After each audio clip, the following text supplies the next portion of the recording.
از زمان غیب زدن عبدالله پسر شمس‌الدین سعیدов نماینده حزب در تاجیکستان ممنوع نهضت اسلامی از آلمان تخمینا 6 هفته گذشت. پیوندانش میگویند بعد صدور حکم اخراج او از آلمان به ترکیه و از فرودگاه استانبول به دوشنبه برده شده است، ولی تاکنون در کجا بودنش معلوم نیست. همکاری ما میرزانبی خالقزاد موضوع رو پیگیری داشت و حالا از او میپرسیم که در این باره چی خبری نو دارد. میرزانبی؟ بله، چیز نو این است که همسری عبدالله شمس‌الدین از مقامات تاجیکستان از جمله از رئیس کمیته دولتی امنیت ملی، دادستانی کل و وزیر کارهای داخلی رسما خواست است جای نگهداری او را بگویند. سمیه پیرووا یعنی همین همسری عبدالله باور دارد با نظر داشته آنکه بعضی از شهروندان تاجیکستان در روسیه ناپدید و دیرتر در دوشنبه یافت شدند، عبدالله شمس‌الدین هم شاید در یکی از بازداشت‌های کشور آگاه شد از اون درکتیان. ما نامه او را روز 28 فوریه دیدیم. در آن گفته شده است که عبدالله شمس‌الدین از بیماری دق نفس استما رنج می‌کشید و نزدیکانش از وضع و شرایط نگهداری او در تشویش هستند. راستی گپ دقیق نیست مقامات تاجیکستان آن را دسترس کردن یا نه. ما چند مرتبه خواستیم از آنها شرح همین مسئله را پرسیم، دسترس نبودند.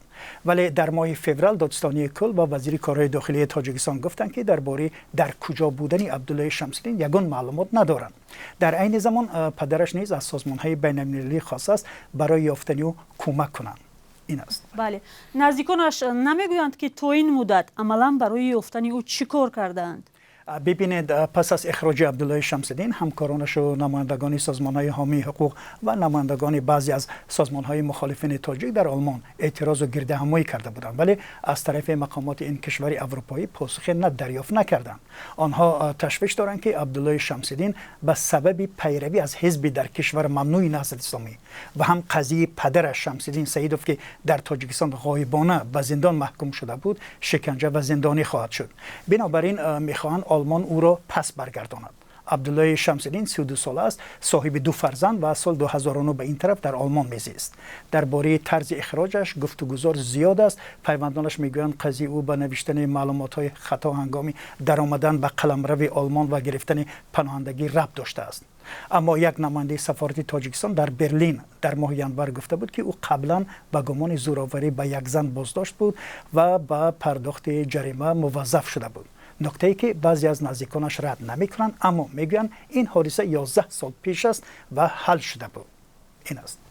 تشکر میرزانبی. تفصیلات بیشتر درباره قضیه عبدالله شمس‌الدین در سامانه رادیویی آزادی نشر شده است.